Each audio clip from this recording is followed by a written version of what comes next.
Will Goldstein here again, thekingscourt.com. That's my music site. So this video is the Ten Commandments and the Seven Deadly Sins. So before I get into that, I just want to say that this is sort of a place. I'm kind of trying to do a thing on virtue and spiritual development. So I'm kind of going back to the bottom and kind of going ground up. So it's a place to begin character development. So it goes all the way down to rock bottom. Another thing I'd like to point out, it's not earning salvation. Doing this list is not going to get you into heaven. Christ died on the cross to save us from our sin.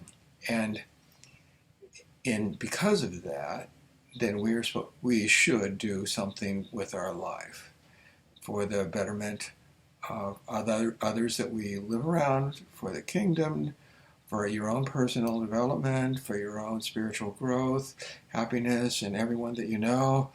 You know, it's a good idea to try to grow in a spiritual sense and the way that you treat other people. So let's start with the Ten Commandments.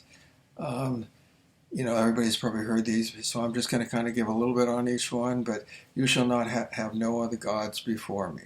So that could mean a lot of different things. No other gods could mean that you actually don't believe in Jesus, or that you believe that your guru is your god, or you're a pantheist, or you follow some other cult, or some other God and some other deity.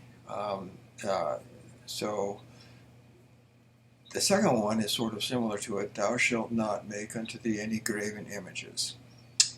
So that's more like idolatry. So idolatry could be lots of things. I mean, in the old days, they would make the idols and the statues, and you had Aphrodite and all the various gods and the Greek gods, and it could be money. Your idol could be money. It could be pleasure. It could be doing anything to such I suppose even your spouse. If it's so much to the devotion to that God is completely excluded, then that would be an idol. Okay, so thou shalt not take the name of the Lord God in vain. So that could be inappropriate language, cursing. It could be hypocrisy, meaning pretending to be something that you're not. So the next one is remembering the Sabbath day and keep it holy. So that's a big part of Judaism, even to this day. And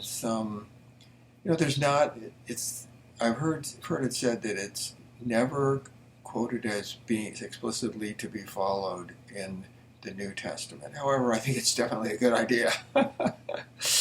The whole idea behind the Sabbath in Judaism is at sundown on Friday, then that's a time for spiritual development, for spiritual growth, for studying the Torah, for studying the Bible, for taking it easy, relaxing.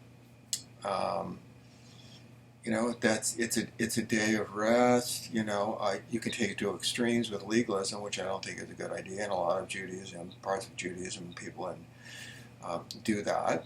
Then it loses the whole punch. So honor your father and mother. That can be difficult if you have parents that have not treated you well, but they are your parents, and as much as possible, obviously, it's a good idea to show respect for them, because without them you would not exist, or at least to improve relationships with parents. And for those who have wonderful parents, be extremely thankful, because that's an amazing blessing to have good parents. Thou shalt not kill. So that's pretty obvious. Not to go out and murder people,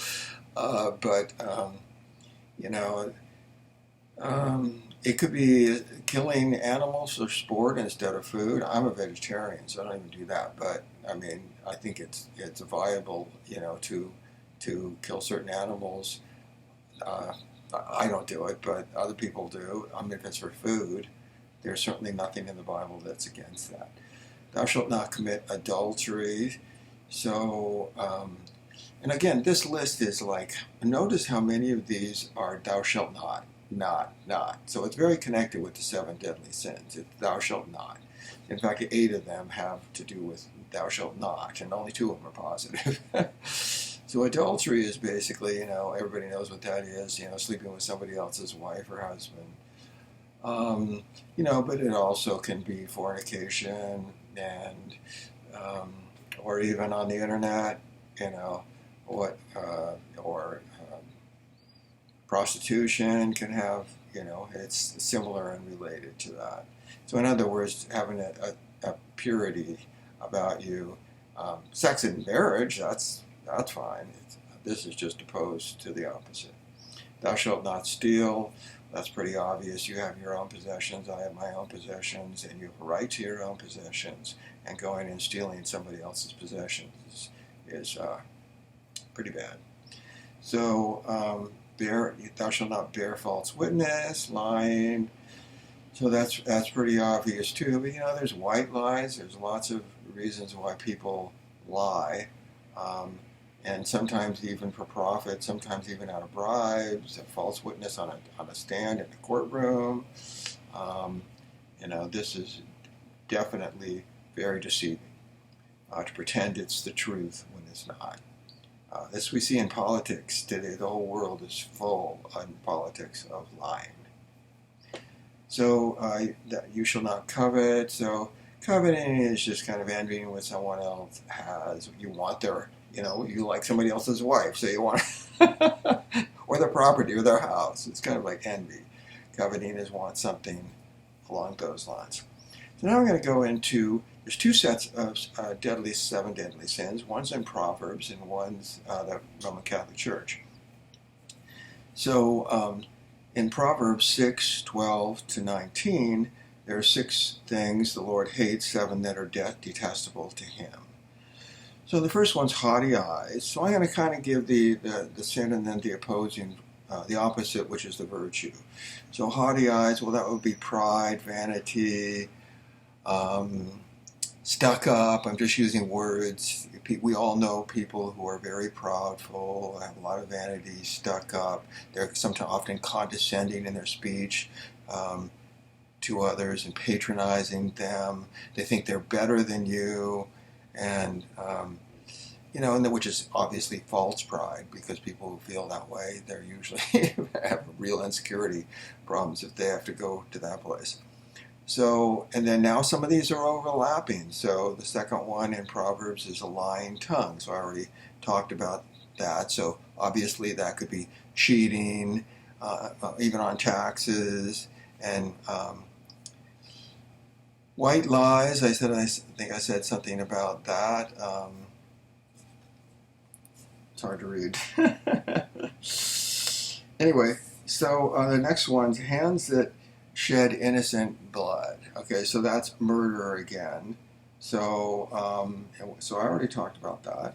A heart that devises wicked schemes. So this is just plotting, manipulation, taking advantage of the situation. This is, someone who's just always contriving and thinking of ways to get in head, even if it's illegal, or it's somebody else's is going to lose from this, but they're going to win. So they're going to, I'm on top, number one sort of mentality. Feet that are quick to run to evil. This is the Proverbs list. We often think of gangs and drugs and corruption and profiteering, cartels, and they're making, billions of dollars off killing American citizens with their drugs. I mean, it's just great, and everything else. So I already talked about a false witness, so that could be slander, or for bribes. Covering your bases, sort of, is another term I use for that. And a person who stirs up conflict in the community. So that's obviously someone who's gossiping, troublemaker, easy, always looking for a fight, that sort of mentality. These are the kind of things that we want to stay away. All this list so far is what we want to stay away from if we want to have any spiritual growth. So this is from rock bottom. So then the Roman Catholic Church has a different, similar list to, they call it cardinal sins or capital sins. And they give, this goes back to the 6th century, Pope Gregory the Great. It was revitalized by St. Thomas Aquinas in the 13th century. And so their list of 7 deadly sins is vainglory or pride, and the opposing, so here's where the important part, that's why I left it for last. So the opposite of that, so now we have the vice, well, then what's the positive side? So if you look at it from one end to the other, this is the negative and this is the positive. Well, the positive side is going to be humility. So that's what's encouraged for spiritual growth, is develop humility. So number 2 would be greed or covetousness. So always wanting what someone else has, or always wanting more, or always looking what someone else has and wanting what they want. You're not happy with what you have, and so the opposite of that would be a spirit of charity. So you give donations and support your church, genuine concern for other people and caring about them, giving assistance to them. These are the sorts of things that build positive character and spiritual development. So the negative one, number 3, would be lust or inordinate or illicit sexual desire. And so the opposite of that would be chastity. So that would be somebody who just isn't married, or takes some kind of vows in a church as a priest or a Catholic priest. That didn't work so well for them, did it? Anyway, so developing self-control is the opposite of lust. So, so obviously it's a downhill track if all the movies that you're watching is filled with sex scenes and murder scenes and or someone who, is not married and they're going out to prostitution or watching pornography or saying this is just ruining the soul. So number 4, the negative, 4th deadly sin in the Catholic Church is envy. So the obvious opposite of that would be gratitude, thanksgiving, praising God for His providence and taking care of you, and acceptance. So, sometimes there's things in this world that are very hard to accept, and we're not so happy with God. And maybe a little bit more of a Stoic mentality, where if you can't do anything about it, then the best thing to do is just, you have to live with it, so live with it and accept it. The 5th one is gluttony, which is, that could be usually understood as drunkenness, but the opposite of that. But it could be dealing with any kind of appetite for something. So it could be alcohol, it could be food, anything. So it's basically based on pleasure. So moderation, a little glass of wine is okay, but just drinking a whole bottle or a bottle of whiskey is not a good idea. Wrath or anger is the 6th, and the opposite of that would be patience, long-suffering, and commitment.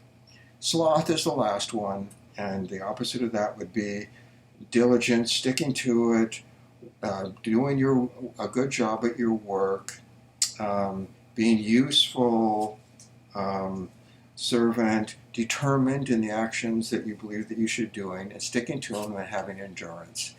So I hope this gives you a good idea of how to begin spiritual growth. Is basically to kind of know and be aware of these things, and try to live your life where we're going away from the thou shalt nots to the what we should be doing, and living our life that way, and that'll assist. And again, you're not earning your salvation.